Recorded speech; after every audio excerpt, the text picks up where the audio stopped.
Sitting in the park, waiting for you. Oh yeah, sitting in the park, waiting for you. Mm-mm-mm. Hello, everybody. Sirwalterj, the Sirwalterj Show. I'm here. It is the evening edition, baby. Come on in. The water's fine. Water's fine. Water's fine. Hey, I'm gonna talk about brothers. Brothers. Blender, Denise, James, Marion, and and uh, and who else is there? Demetrius and a bunch of y'all coming in here. The indecisiveness of the brethren. Why we can't decide on what we want in life. Usually that question is posed to us as it pertains to women, the women folks in our lives. Why you can't decide? One of the biggest questions is why can't men commit?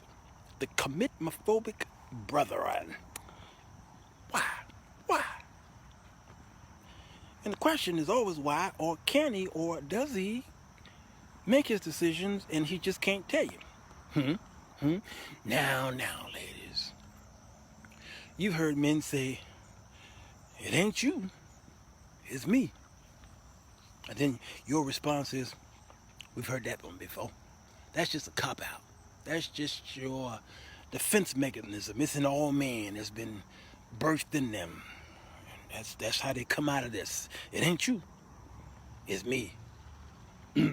I've heard women say that to me. They say, you know what, this relationship is over. I say, why? It ain't you, Brother Jones. It's me. I say, that's my line. How you gonna steal the men's lines? You been peeking in our notes? Yeah. So let's talk about this. Shall we please? Men, actually, well, what we do is we try to save women. What are we saving them from? We're trying to preserve them from the destruction that is to come. What destruction is that? Well, the unknown. A lot of men are indecisive because they're always in protective mode, even though they might be doing something they should not be doing. A lot of times they try to protect you, so sometimes lies come out of their mouths because they don't want you to know because they want to protect you. Now, if they didn't like you, it wouldn't really matter. But these men who lie to try to keep you in their lives is because they have invested something there and they really like you. They want you in their life. Now, for what reason, you can unpack that in different phases. Number one, some men are homosexuals and they just need you to supply the housing and to pay the bills. He needs your car. How else he gonna get to work? So he's got to lie and say, I didn't do this because I need your car. I need you to say, you're right, baby, and so give me the keys. I got to get to work. You have been maybe his lay partner, all right? You do it better than the other chicks in his life. So he like the way you do it, because you flip and turn him at 90-degree angles. Those other chicks don't know how to do that. They don't know that spot that he can't tell you to wet. He don't know how to tell you that's you the only one to know how to do that spot. Hey, are the kids in the bed? Kids in the bed? Cause y'all know when I get out here, sky's the limit. You see the sky? Sky's the limit. I say whatever, and I still love the Lord, and He heard my cry and pitied every Walter. Okay? Yeah. So He lies way around your life because He needs to keep something there. There's something of value there. All right? There's something that you bring into the picture. Reasons. The reasons that we hear. Okay? Now, that's those brothers right there. Some brothers lie because they don't want to hurt you. They want to protect your feelings and your heart and all that stuff. So he lie because he need to keep peace in the house. All right, now those brothers. Now, then there's the brothers who he ain't lying. he just really undecisive. He really don't know what he want. All right. So he goes through the steps to get you, because his heart is following. His heart is there, and so he follows his heart. All right. He's alone. He's lonely. He needs companionship. He might have been married before. He missed that family life. So you come into his life somehow. He saw you at a church or at a bar mitzvah. He saw you at a wedding. He saw you at the bank. You a co-worker, okay? And then he says, you know what? Maybe she can bring something to the void that's in my life. And then so he begins to do some chasing. It might be light chasing, subtle chasing, but he does it. And then y'all go out, and then y'all start finding a step. Now, he still is indecisive, but he still takes the initiative to be aggressive by chasing you. That's the way men are, all right? Because just because he don't know that what he wants doesn't mean he's not going to go out and get what he feels. Y'all understand what I'm saying? He know what he feels, so he goes out there and get what he feels, even though that he's not prepared for what he's getting ready to get. Women, are y'all getting this? Y'all getting any of this? Okay, I gotta say it different ways, because there's the slow people in the back and the smart people in the front. Okay? Men, at the moment, know what he wants. Okay? Whether it's good for him or bad for him, it don't matter. He know what he wants. And he ain't thinking about the ramifications that could possibly come. So he goes out there and get what he wants and bring it home. You understand? Now, where's home? Where home could be wherever.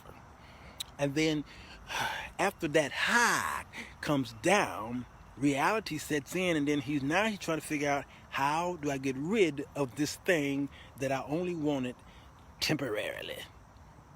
You understand? That's why I wrote the book, because that's how he got girl A and B. They were temporaries. Girl D was a temporary. Understand? It was a temporary. One served him sexually, the other one served him intellectually. One served his fantasy. Okay, one gave him the thrill of the chase. One took him. She was part of the Mile High Club. All right, she did dangerous things. He liked that, although it's temporary. He liked those weekend dangerous things. He'll never marry her. Girl C, Phoebe, he will, because she does everything that he needs, not so much that he won't. He need them things, and so he know he settles down with her. Good evening to you, Jackie Hines. All right, and she comes across as a mother-like character. All right, and so he's in love with that which is familiar. He marries her. All right, he may not have it all together up here, but oh boy, he it's something about her that he must bring home and introduce to mama. He don't care about introducing nobody to daddy. It doesn't matter. But he introduced that girl to mama. He gets what he wants, but after the high, yep, he wants to come on, Pitts. There it is. All right. So we got a problem. So he got 5 minutes. He got a window of opportunity. 5 minutes. His body is acting on food. His mind, body, and soul says, I want. He goes out there and conquer. He brings it home. And then y'all have a great time. And then before you know it, it wears off. And then you realize the real true him was he wasn't really ready for what he brought home. He wasn't ready for that relationship. And he was showing it to you. He wasn't saying it, but he was showing it to you. See, what God has done in women is put in her this beautiful thing called intuition. It's a great thing. Men need it. That's why he gave it to the women. He gave it to her. She became a helpmeet for him, because men have tunnel vision. We can only see that way. We have those blinders on our sides. Y'all are more complicated than we are. Yeah, Tam, we are extremely complicated creatures. Now, y'all complicated in another kind of way, but we are complicated creatures because we're simple. And in our simpleness, there's a type of complication in that type of simpleness. All right, we know what we want at the moment. We see it, we go and we conquer it, and we bring it home, and then it's like, oh my God, I woke up and I realized that ain't what I wanted. The boy saw the stove, he saw the heat on the stove, and he went over there. He was anxious to touch the heat on the stove, and he went and put his hand on there, and it burned him. He realized, I shouldn't have done that. All right, that's what men do. We go out there and we see the heat. We're curious about the heat. All right, that's why do you think you women? And when I say you, don't get offended, because it ain't all y'all who on here right now, but some of y'all. Why do you think when you look in the Facebook stories, you always see these women in a provocative, romantic, erotic poses? Why do you look up and down your timeline, especially in the stories, and you see these women taking pictures of always their behind, or the cleavages in their breasts? All right, they got this provocative look, like I want to eat him up. And these are believers. These are Christian women. So when I go down my timeline in the morning, I see all this sex in the pictures, and I say, is that all you all about? And every picture of that person is sexual. Every picture. There was no picture of them conservative, with the family, going shopping. It's always some type of provocateur look. Why? She know what she's doing. She know what she's doing, okay? And that provocateur look is not for the women, unless she's bi. That provocateur look is for the men, and because they want, see, when you go into the stories tell you who looked. Understand? And so they go every day, they put those pictures up, and then they go in there and see all these men that saw that provocateur picture, and it builds up their brain cells to a place. It's like a high. They get their high every day, and men fall for it because they want what they don't need. Yep. Anything too common, men only want for a season. Jackie Hines, you better stay with me, girl. You better stay with me. Tam says, well, discretion is not the order of the day. That's for me. Yeah, that's good. Tam, that's good. But that's what we see on Facebook every single day. It's quite provocative. All right? So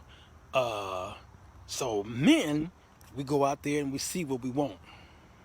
Yeah, Pitts, yeah, they know exactly. Okay, we know what we want for the moment, and then we get it, and then we realize it's not what we wanted.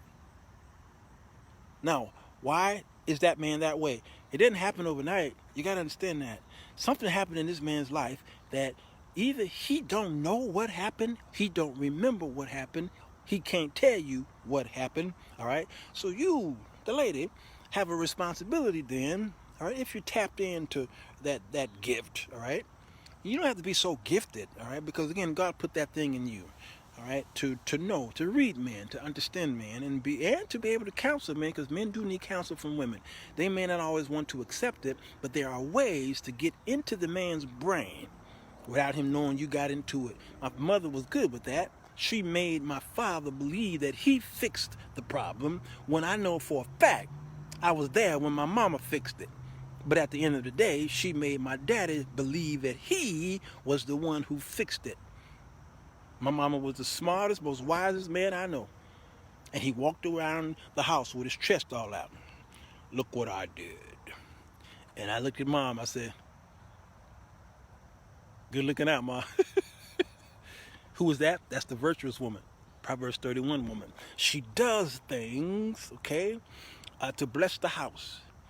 She does things, and the children love her, the Bible says, and the husband does too, and he's out there on the street giving her praise, giving her credit, okay, for all this stuff. Meanwhile, she's somewhere else giving the husband credit for what she did.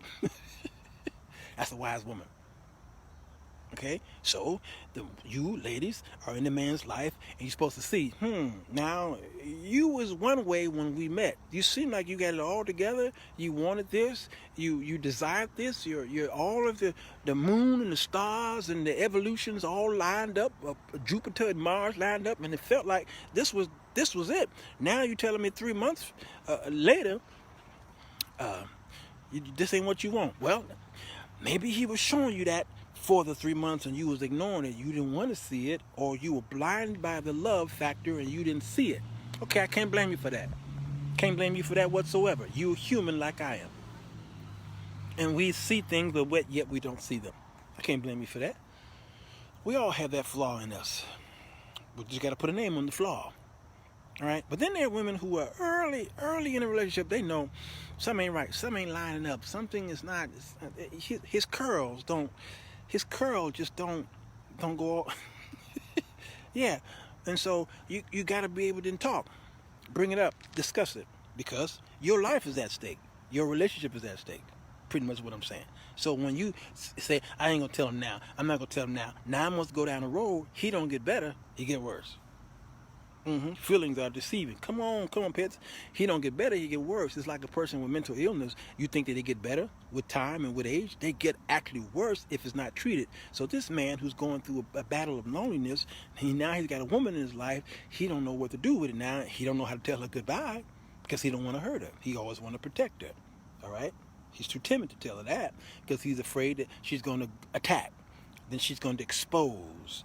You know, she's going to tell people this and tell people that. That's the fear of many men, is that if he hurt her, she's going to go out there and tell all of the secret, most intimate, most private conversations and things, and he may have a mole on his backside and all these things. All right, and then she'll tell. Ask me how I know. Okay, that's his fear. And then there are those women who are like the Proverbs 31 woman. The women who will take the stuff that they've gone through, and then she look at it as a learning, a lesson, and say, you know what? I can't hurt that man. I can't hurt him. He's a little boy. I can't hurt that little boy. What does it benefit me to tell all this stuff? It doesn't benefit us whatsoever. Just walk away and leave him alone and pray for him and hope that he get healed from what this hole that's in his heart. Yep, there's signs along the way, Pitts. There it is. All right, so there's signs. So sometimes God puts you in his life to help him. Help him. Now, I'm not talking about evangelistic dating. No, your job is not to try to save him and then be his lover. Okay, you know, like brothers. You're not Captain Save a Hoe. Okay, you can't. You just can't do that. All right, but if you're in his life and romance did happen over a short period of time and you are noticing these things, then you must open up the conversation. Don't be afraid of it. Don't be scared of it. Open the conversation up. Well, he don't want to talk. He want to talk about everything else but that. He don't want to talk about nothing else. He want to talk about everything else, but he don't want to talk about that. Okay, how long y'all been together? That long? And you haven't found a way to get into his heart, to get him to talk? Something you ain't doing right. And something you ain't doing right, because the side chick can get in that spot. The mistress can get in there, and what I call girl D, that crazy girl, she gets in there. How is it that you can't get in there? Are you too saved to get in there? All right. If you're saved, you're supposed to have a gift to allow you to get up in there. What's wrong? There's a way to get in there. God has given you the ability to do it. And then you get into that spot, open them up. You got a small window of opportunity, because once a man realizes that he's open, he getting ready to close that door. So while it's open, milk it for all it's worth. I tell women all the time, take him for a walk. Take him to the place that he likes. Take him to that solitude place. A place where you notice that he does express himself. For me, it's walking in the park. That's why I created this Romance in the Park, because I talk about stuff in this park that I don't talk about on the Sirwalterj show, in the office. I don't, because y'all can't handle it. You can't handle it while I'm in the office. But out here, late at night, there's a different audience. Some of the preachers and the missionaries and the mother's board don't show up to this show. When they see Romance in the Park title, they say, no, bless the Lord, we can't visit that show. Evangelist Davis keep coming back though. I don't know what her problem is, but she keep coming back for more. I love me some Evangelist Carrie Davis though. She can take it, all right? So, men are indecisive, all right? And then you know when it happens. You really do know. If you want to know, open your eye. You may have to use your third eye. Okay, so he know what he want. It might be temporary, and then once y'all into that thing, then it's time to open up a discussion. It's gonna be uncomfortable. You realize, right? It's going to be uncomfortable. But ain't you like 40, 45, 50 years old? Ain't you like 60, 65 years old? And you that old and you still can't talk about it? You realize that you're closer to the grave than you are the birthing canal, right? You still can't talk about that at that age? Amber says she can get in there all right, but she doesn't want to. Yeah, the comfort of delusion is more inviting than the truth. Yep. Truth will make her pack her bags. Yep. Comfort will make her look the other way and stay.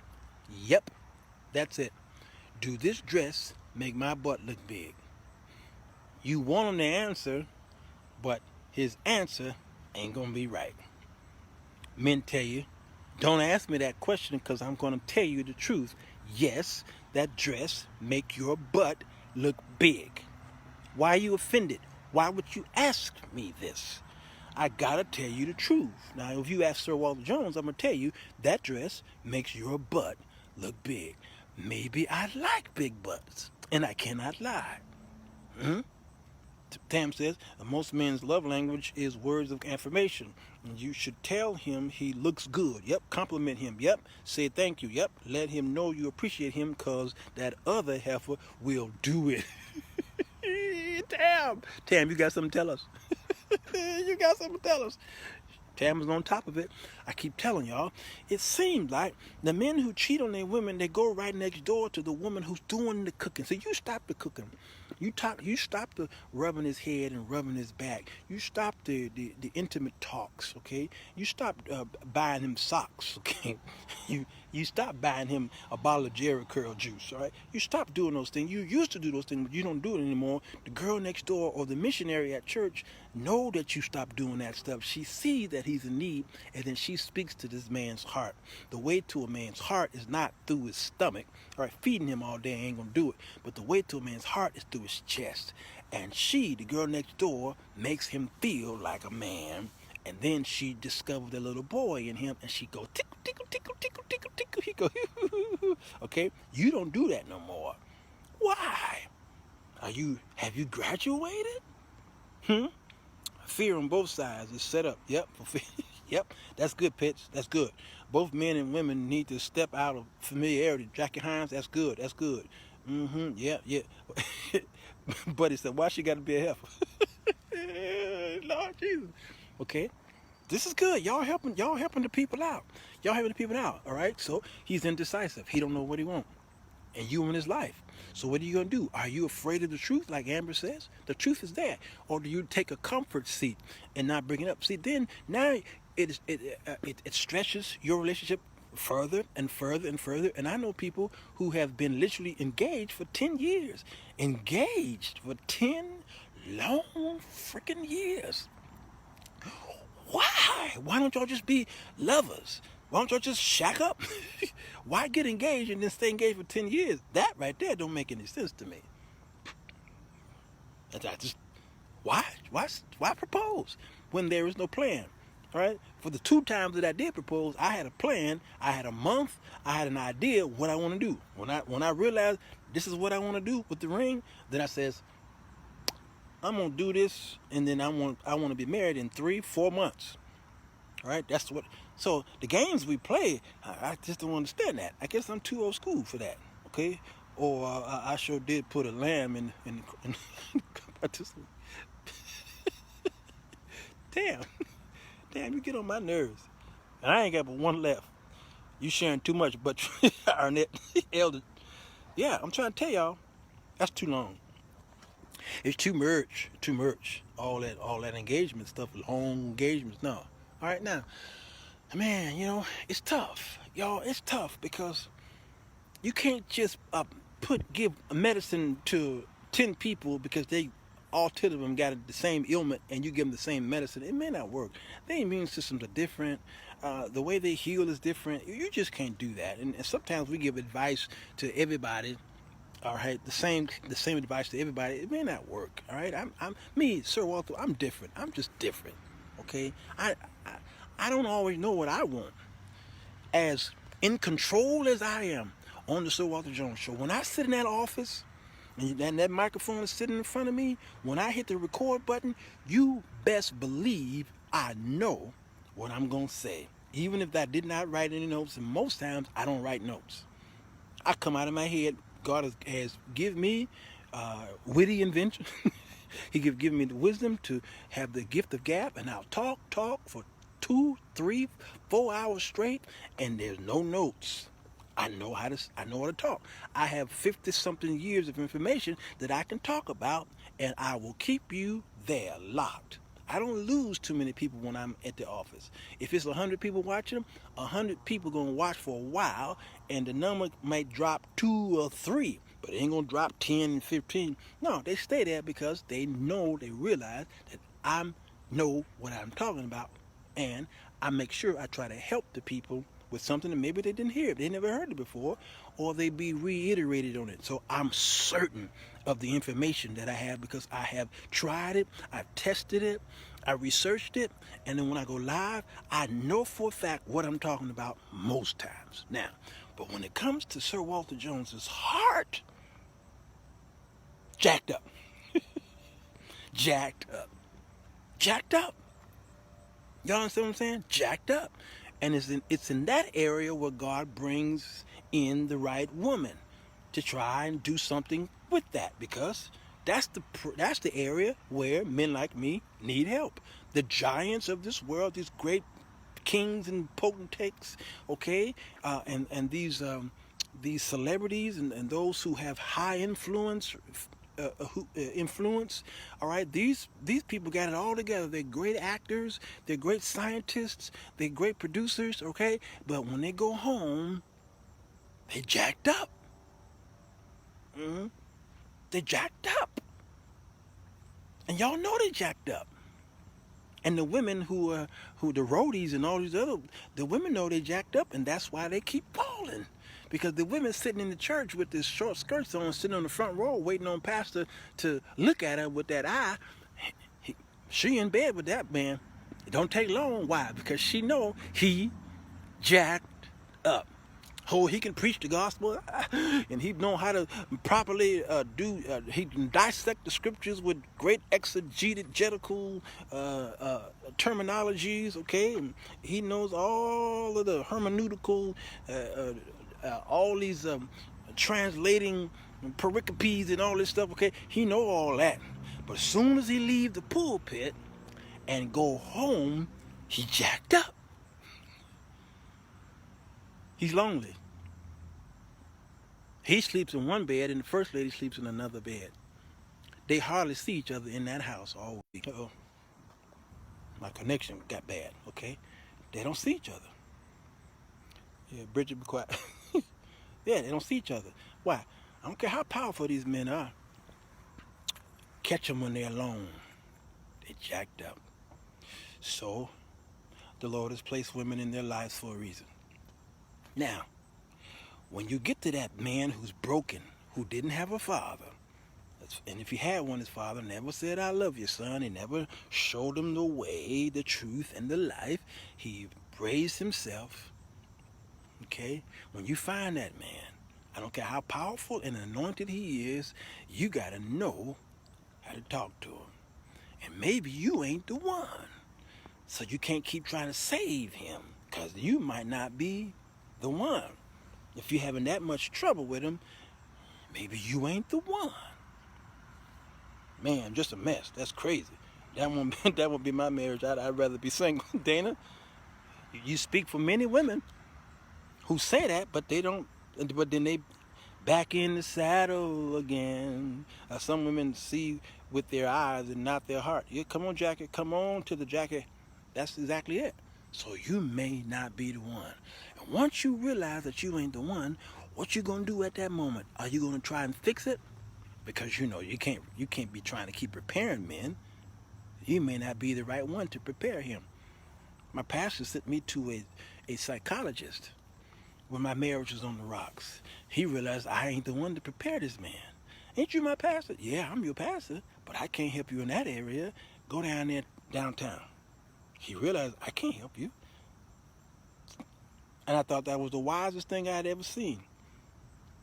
And I stayed with that man till he died. Because I realized God had put that man in my life to give me the right counsel to tell me I can't counsel. Sometimes the best counsel in the world is to say, I can't help you. That's the best counseling in the world. Send them to someone who can. You had to be your husband's cheerleader. Come on, Jackie. Yes. If you're not the one, cut your losses, Pitt says. Yes, yes. Let's see. Who is this? Tam says, I had married pastor friends in my inbox crying out because they want to be faithful, but First Lady is too sanctified that she can't give due benevolence. Y'all know what she mean by that, right? Y'all know what she mean by that, right? He needs his mind, body, and soul licked. The kids in the bed, right? The girl next door comes over and licks his behind. And he screams. You understand what I'm saying? First Lady don't lick his behind. The girl next door do. Now y'all saying, that's nasty. That's nasty to you. That ain't nasty to him. And he don't know how to tell the First Lady, lick the booty. Y'all did say the kids are gone, right? The pastor gone too? Where's the evangelist? Is she still here? You understand what I'm saying? That's his bed and her bed, okay? And the bed is not defiled. Y'all do whatever y'all want to do. You understand what I'm saying? But he want his behind licked. Damn, so not just the behind. And she won't do it because she's holy. So the girl, the missionary at the church, she ain't as holy as the First Lady. Every Superman has his own kryptonite. Yep, but the Lord needs to be gatekeepers. Come on, yep, that's it. Yep, it's not. Yeah, come on, Pitts. It's not nasty to the next. Oh, that girl will do whatever she needs to do to get that man. Eat like groceries. Stop looking at me. Damn. Yep. He wants to be eat like peaches. Uh-oh. Evangelist Davis is here. She said, Lord. I told you. She gonna hang with me. Yep. A little tossed salad with the beef. God said, go for it. The bedroom is undefiled. Amber, there it is. The girl next door understands the power of the undefiled. Even though he don't belong to her, it's going to be some tossed salad going on. And then he hooked. Now he's in a relationship that he can't get out of. The thing is, everyone needs to make sure you are comfortable before marriage. Yeah, Danny, that's it. Now, this is this crying over spilled beans thing, because now you're in it. So you're right. The preventive measures will help. But now that you're in it, you got some fixing to do. You got some work to do. And he wants tossed salad, and you don't like tossed salad. So what do? He needs, I mean, if he gets over the pulpit, a lot of times these pastors, and they talk about any and everything. They talk about your dirt and Sister Bobo's dirt and all this stuff. And then they go home and they can't even talk to their First Lady about them getting the booty. They don't know how to tell them that, because it belittles them. It makes them feel like they're little punks. I'm trying to tell y'all, ladies, that's why men don't want to. He don't know how to tell you, I like when you lick it over here, because he feels like it emasculates him. You cut off, his manhood. And he don't realize, I don't know why he don't realize that you just get over that. Tell her that one time, and trust me, a woman who loves you, you tell her you like it licked one time, guess what she gonna do for you? On your birthday, on Easter, on Christmas, on Sabbath, TGIF, Canada Day. Oh yeah, yeah. It's undefiled, but my mouth not going that way. Evangelist Davis, like I said, it ain't for you. It may not be for you, but your sister, she like it. What's up, bro? How you? I need a musician to play for my brother. Hey, Al, man, we talking about booty and stuff, and you over here talking about some musicians and all that stuff. I'm retired anyway. I don't do that stuff no more. I don't do that stuff. You don't do that stuff. You don't play it, but you out here talking about booty. Yeah, I read your mind. No, Al, I'm not available. I don't even do that stuff no more. I have been retired for years from doing that stuff. I came in on somebody eating something. You only have to tell me once. Come on, I'm trying to tell y'all. Dana said, man, that's what the mothers are for. One mother of the church told us she definitely pleased her husband in every way. Ooh, hello. You better get it. Come on, Dana. So y'all too deep, and the church have messed y'all up. You Pentecostals, y'all. It's like that's why your marriages are sorry. It's sorry. Your marriages are sorry. You look at the average apostle, prophet, pastor, okay, bishop. You look at them, the average one. The marriages are boring. I just got on here and didn't know what you were saying. How was your wife? Al Taylor, I don't have a wife. Al Taylor, you haven't been around a long time, man. Man, I haven't had a wife in so long. Inbox me, Al Taylor, let's talk. You can tell Al Taylor ain't been over here in a long time. I haven't had a wife in years. Yeah, inbox me, Al. It's good seeing you, by the way. Good time, good long friend of mine. So this friend need to come around a little bit more. Yeah, you have to please each other, to keep the romantic relationship together. That's it, David Coleman. Hey, David, good to see you. Another good friend. Good friend. Mine gonna be lost and spun out. Lost and spun out. Okay. Yeah. So what was that? Oh, indecisiveness. Okay. Men know what he want for about 5 minutes. So when I say 5 minutes, sometimes I don't literally mean 5 minutes. I mean 5 minutes in his life. The 5 minutes in his life. You understand what I'm saying? And that 5 minutes in his life could be a couple weeks, or several months, and then he's done. Now what? It's unfortunate that he took you that far and he didn't tell you that he didn't want it. That's where your gift should kick in. Because if a man can't go that long and you didn't see that he is indecisive. Do you hear what I'm saying, ladies? You hear what I'm saying? There is no way on terra firma that a man can go that long with you and he didn't show you that he is indecisive. You didn't want to see it. So don't be surprised when he finally tell you in the 9th month, I don't want this. And you surprised, you didn't want to see it. And y'all always quoting Maya Angelou. If a man show you who he is, believe him. He showed you day 3. You didn't want to believe it. You had high hopes. You had dreams and aspirations to be with this man because there's something about him. So maybe the plan of God is not in the romance. Maybe the plan of God is somewhere else. Uh-oh, Evangelist David, you still here? Yeah. Maybe the plan of God is somewhere else and not in the romance. Maybe it wasn't in the marriage ceremony. Maybe it's somewhere else for y'all to be together.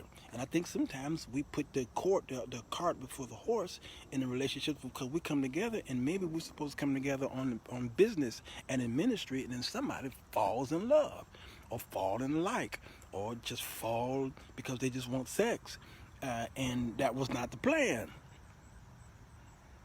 We're supposed to hook up because we had a plan, a business plan, and then I saw a little too much of your cleavage, and I got excited because I'm struggling in my flesh, and then I had a fancy way of talking you off the cliff, and then you in my bed that night, and then it's like, oh man, we wake up and say, oh no, what do we do? But we done tapped it already. Now we're married. The Bible says we're married, all right? And then it's like, after we tap it, it's like, what do we do now? It felt good, so we need to continue this, and then find a way to get out of it. That's the mentality of mankind. We in it now, so let's find a way to stay in it until we can work it out. Mm-hmm. Yeah, that's how we reason with each other.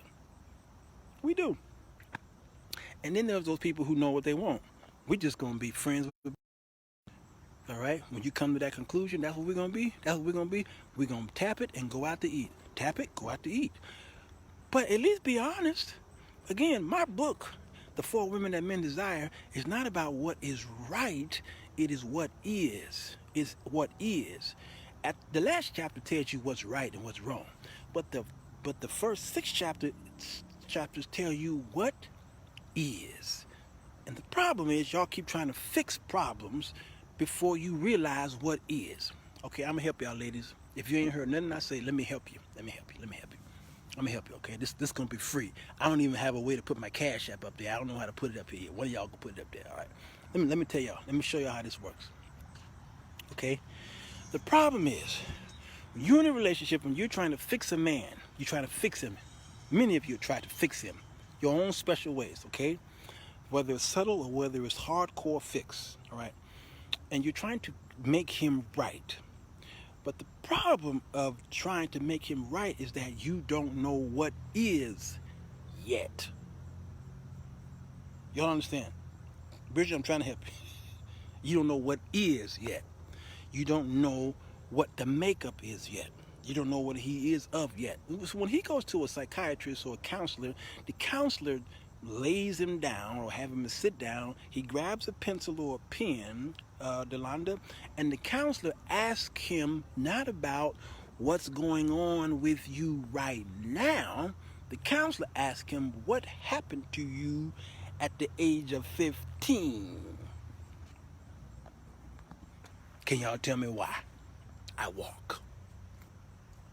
La la la la. Can y'all tell me why?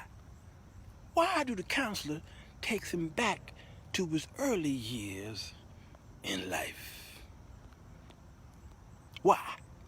Very important. See, because he needs to find out, like a doctor who you go into the doctor's office and the doctor says what's wrong and you tell him it hurts, and then the doctor takes blood tests.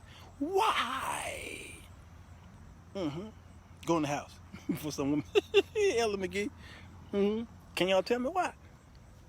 The doctor takes blood tests because they need to track something down.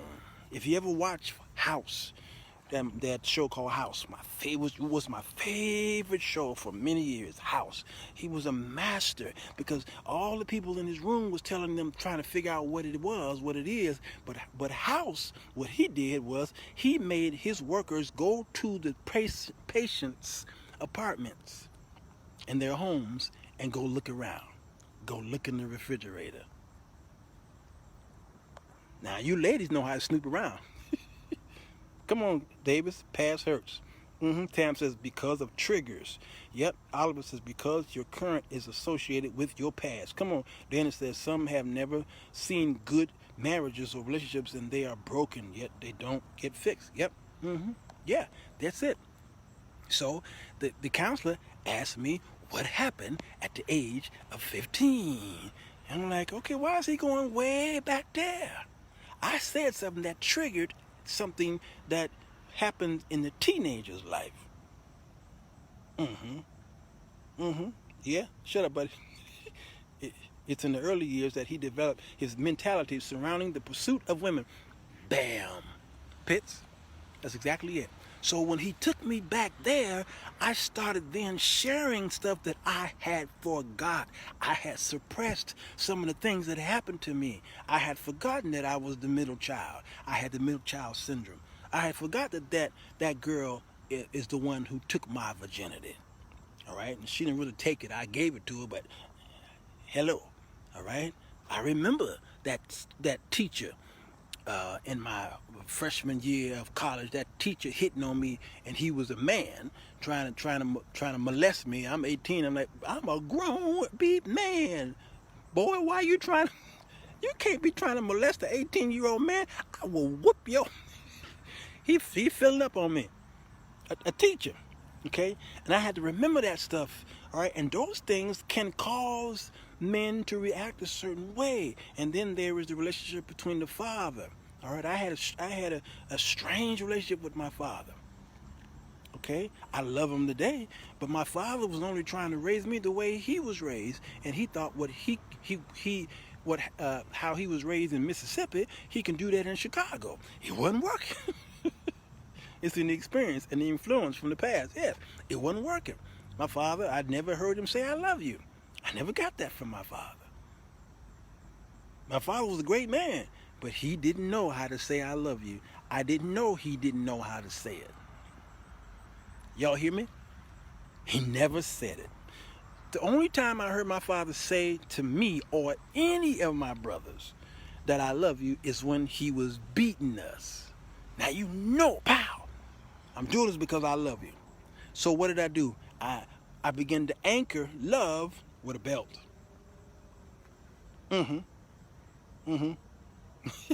Shut up, buddy. Shut up. I'm trying to tell buddy, shut up. I anchored love with a belt. I never heard him say I love you. He never reached out and hugged me. So what happened? As I got older, I didn't realize that I needed it. I didn't get it from a man. I got it from my mother. Tam, you understand that? I got it from my mother. I didn't get it from my father. That's it, Bridget. He probably never heard it as well. His father never said he loved my dad. My grandfather moved in with us. He had a heart attack and he moved in with us.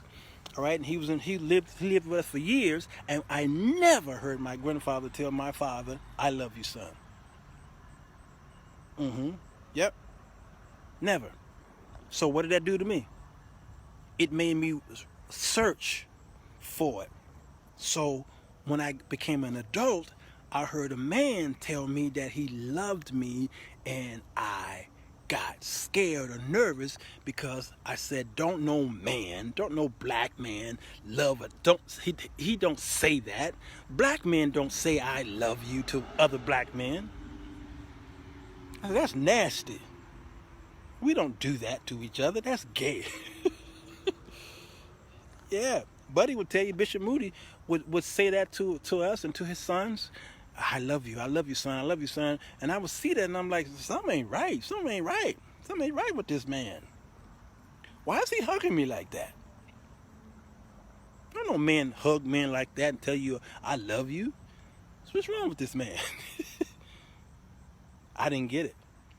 I had never experienced that. So I thought it was strange. So what was supposed to have been normal was strange. So when I realized, wait a minute, that's normal, what my pastor is doing. That's not so normal what my father was not doing. But then I stopped blaming my father for not showing me that love, because he wasn't shown that love. So he was only giving me what he knew. That's as far as he could go. And I didn't know it. So when my son was born, I made sure I corrected it. I gave my son everything I didn't receive from my own father. So what did I do? I was hugging and kissing my son all the time. My son is now almost 30 years old, and when you see us, I grab my son and pull him in, and then sometimes I just kiss him. I kiss him. And I say, I love you, son. If we on the phone talking, before we get off the phone, I says, I love you, son. I love you too, Pops.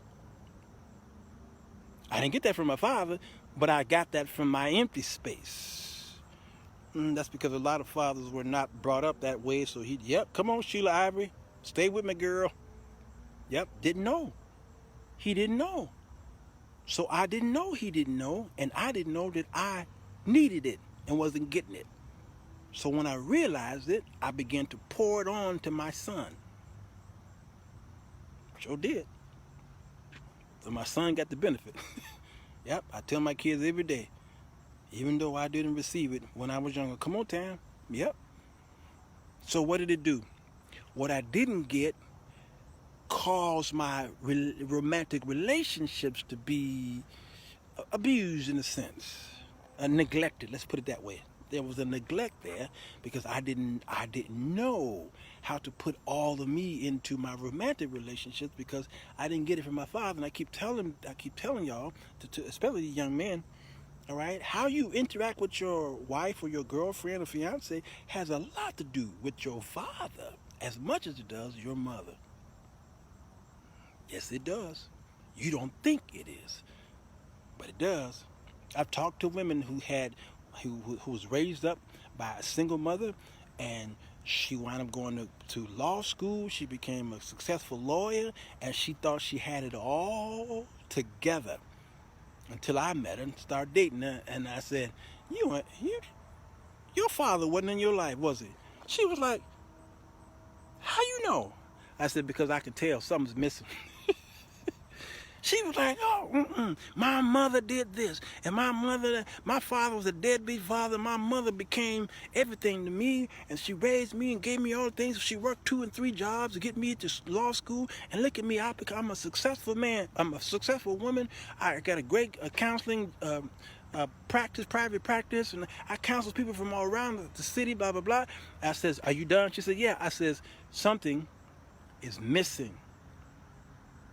Your father is missing in your DNA. What are you talking about? That's impossible. I said, I spotted. I've been sitting with you for 4 hours. I spotted.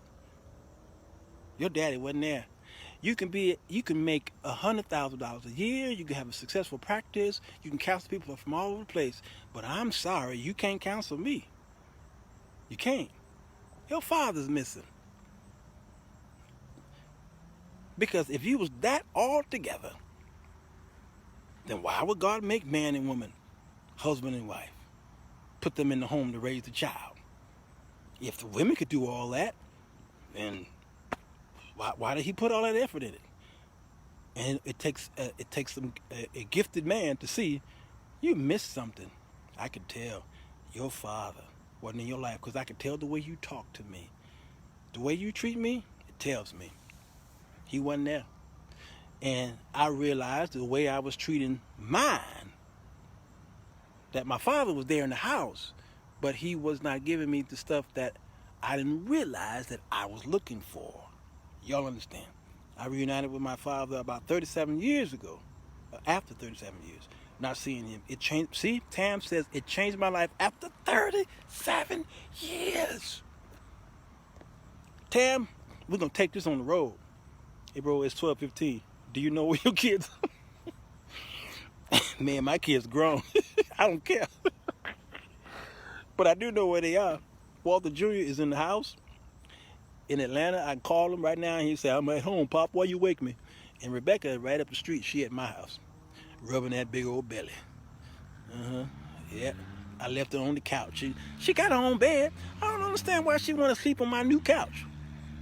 My grandbaby in that belly telling her to go lay on the couch. As Black Americans have to reconcile with each other with love to affirm our value and respect to each other, our relationship have to heal. That's good, Elder Annette. Yes, sir. Yes, sir. Let's see. Buddy, I'm gonna need you to back away from the clock. My check is small. Yeah, Amherst on furlough. My dad was the same. But as me and my siblings grew up, because we were showed love on my mom's side, we taught my dad, in a sense, how to be good, affectionate, until finally it grew on my dad. So he started loving on us. And the older, yes, Sheila Ivory, that's the second part I was getting ready to go to. So yes, men and dads can be in the home, but you right, Sheila Ivory, that's where I'm going next. Yep. As me and my brothers got older, when we were younger, we were afraid of my father because he was very militant, Mississippi boy. He didn't like no lazy boys around the house. He made us hustle. We worked hard. When we got older, and mature and wise and all that stuff, we became independent, started having our own families, then we began to treat him like the child. Because we saw my father treat my grandfather like his son. My grandfather moved in the house, and my father turned into the father of his own father. Gave him curfew. Said, Dad, you gonna be out? How long you gonna be out? All right, at 10 o'clock, I need you to be in this house. Yes, son. We was like, what the? What? Yeah. So my brothers now, I like that with my father. We tell him, you can't go there. No, stop, Dad. No, you can't say that over the pulpit. No, you can't do it. And my father, he'll fight, he'll buck, and then he'll say, okay, son. All right, you're right. Okay, all right, son. All right, Dad, sit down. That's the way we talk to him now. And the thing that Ivory that we do also is we're showing our father physical affection. We're showing our father physical affection. So when I see my dad, I grab him, and you can tell it's resistance going on in his body. He's not used to be touched by a man. My father's hardcore, 100% pure beef man. He don't like no man. He don't like men touching him. But when I grab him and I hug him, and you can feel him trying to pull away. Dad, I'm not done. I'm not done kissing you. I'm not done hugging you. I'm not done. And it softens my dad. So when you see him in the pictures now, in the earlier years in family pictures, what have you, he seemed to be kind of, But now when you see him in the pictures, you see how he like, he turned into a little puppy. Yeah, because now he's enjoying his family. He's enjoying them. My father turned into a little old boy. And he acts tough around us because he wants to prove to everybody he's still a daddy. And when he get through talking, we say, all right, be quiet, Daddy. Sit down at the table and eat your dinner. Okay, son. So Lisa Ivy, you're right. We had to show him the affection that we were looking for. He didn't know how to give it to us, and we didn't beat him up for that. He didn't know how. Why are men so indecisive? Because some men are just in imbalance as women. Sierra, my daughter, that girl. I will say it in public. Sierra is a great mother to my grandson. She sends me a Marco Polo video every day, every morning. I hear ting. I said, my grandson's up. And I get excited because I know he getting ready to do something crazy to drive her crazy. Today I turned it on and he just was singing. He's 6 months. Is he 6 or 7 months? He went to singing. And I'm laughing, man. I'm almost crying. And I said, God, I thank you for my grandson having a good mother. She loves that little boy, and she looks after him. She cares for him in the way that I always wanted. So I thank God for that girl. 7 months. So you know how men are. We don't care about 3 months old. My baby's 5 months old. My baby's 7 months old. No, we waiting for that year. Women are particular, very, very, they're very, what's the word I'm trying to use without using they're very anal retentive. y'all have an anniversary. Every second is an anniversary. Mm-hmm. Yeah. Every second is an anniversary. Every month is an anniversary. Hey, it's our anniversary, baby. Wait, how is it our anniversary when we only been dating for 3 weeks? It's our anniversary.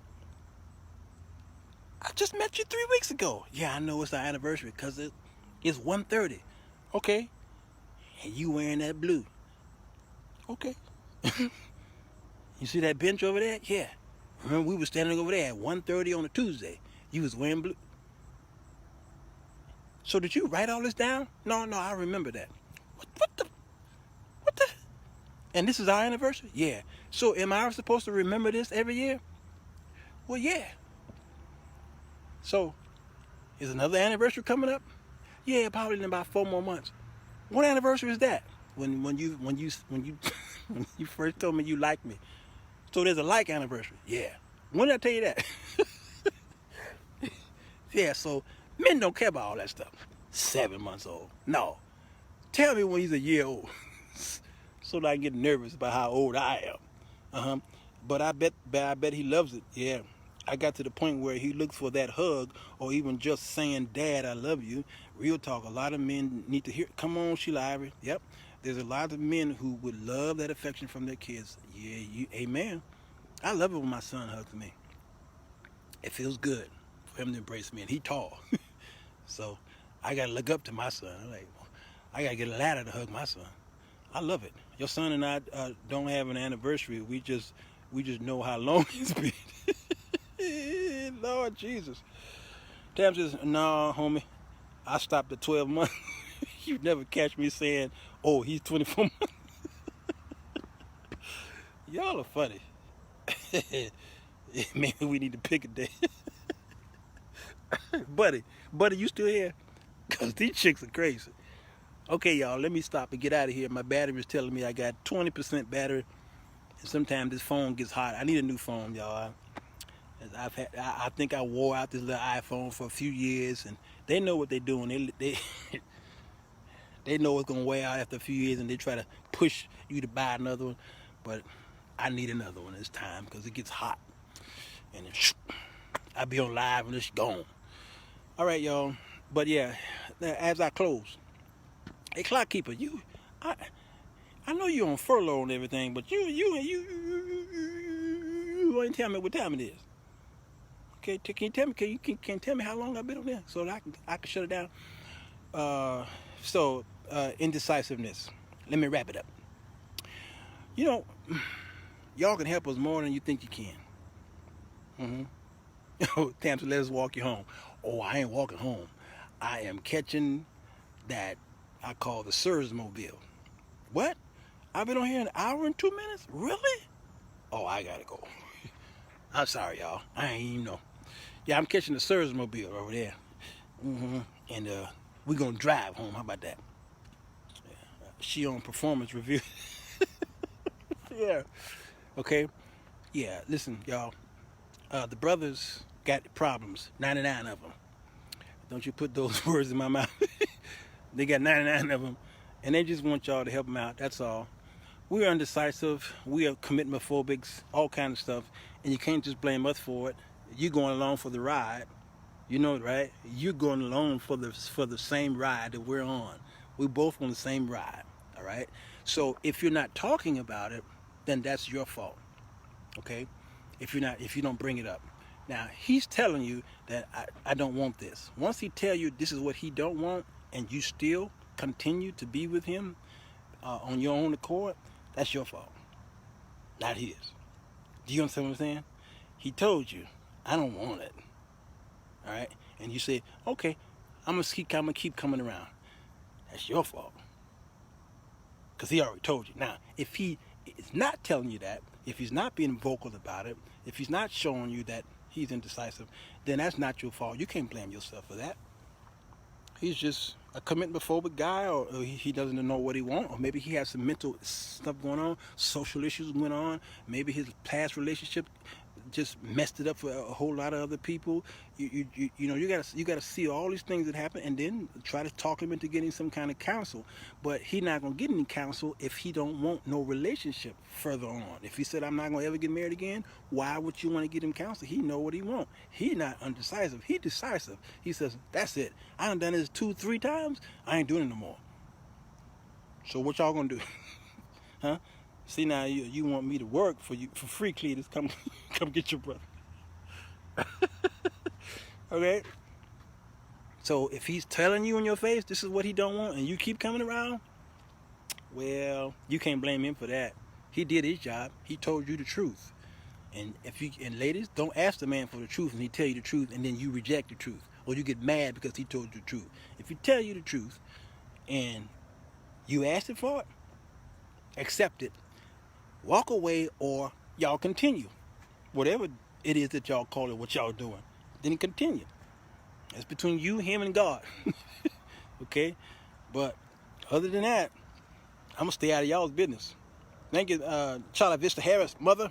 Blessing to you, all right? I'm going to stay out of y'all business. Meanwhile, I'm going to keep doing the show, and I just wanted to bring some transparency out here because I tell y'all, I'm just as jacked up as the man in your life. We all got some kind of jacked upness, and we need y'all. We need y'all to help us the best way you can, all right? Be easy on us because we kind of old and feeble-minded. Pray for us, please. Be easy on us. Tell us the truth.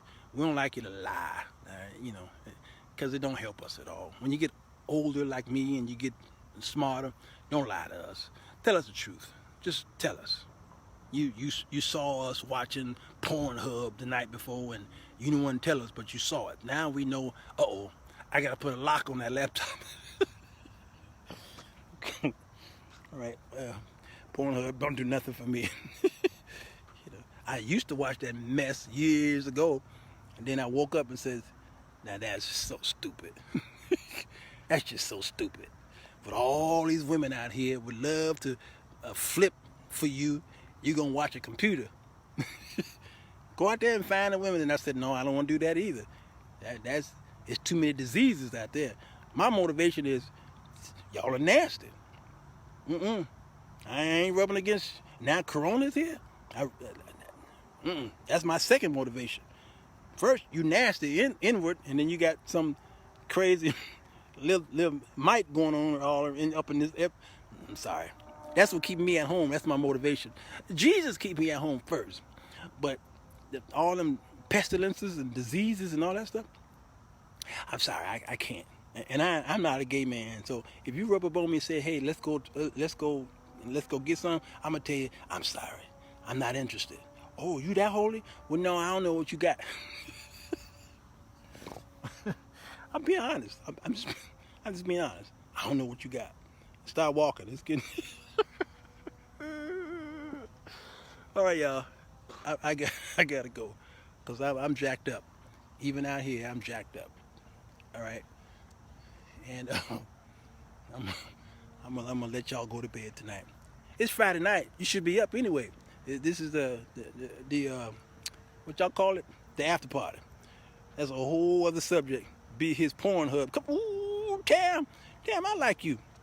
If you wasn't my sister, I'd invite you to White Castle for a burger. Okay, Sheila, I'm walking to my car right now. It's Sirwalterj. You must be new to this show. Yeah, you must be new to the show. Good night, Belinda. Good night, Lucretia. Good night, Pitts, and all you other people. Let's talk tomorrow. Tomorrow, I want to play I want to unpack theme songs, TV theme songs. That's why I put that up there today, because I want to unpack them with my keyboard. Tomorrow, I'm going to do something special for y'all tomorrow night. After Sunday school. Sunday school is 9 o'clock, by the way. But at 10 o'clock, we're going to unpack some theme songs. That's going to be fun. All right? Meet me over there. And you commitment phobic guys, hey, power to the people. You too old to be acting like that. Tell the truth. Shame the devil. I got to go. Hit the share button if you want to. Whoa, wait, no, don't hit the share button because your pastor might be watching. Missionary Bobo might be watching too. Don't hit the share button. She ain't going to like it because she will snatch your license, Sheila Ivor. She will snatch your license. Bye-bye.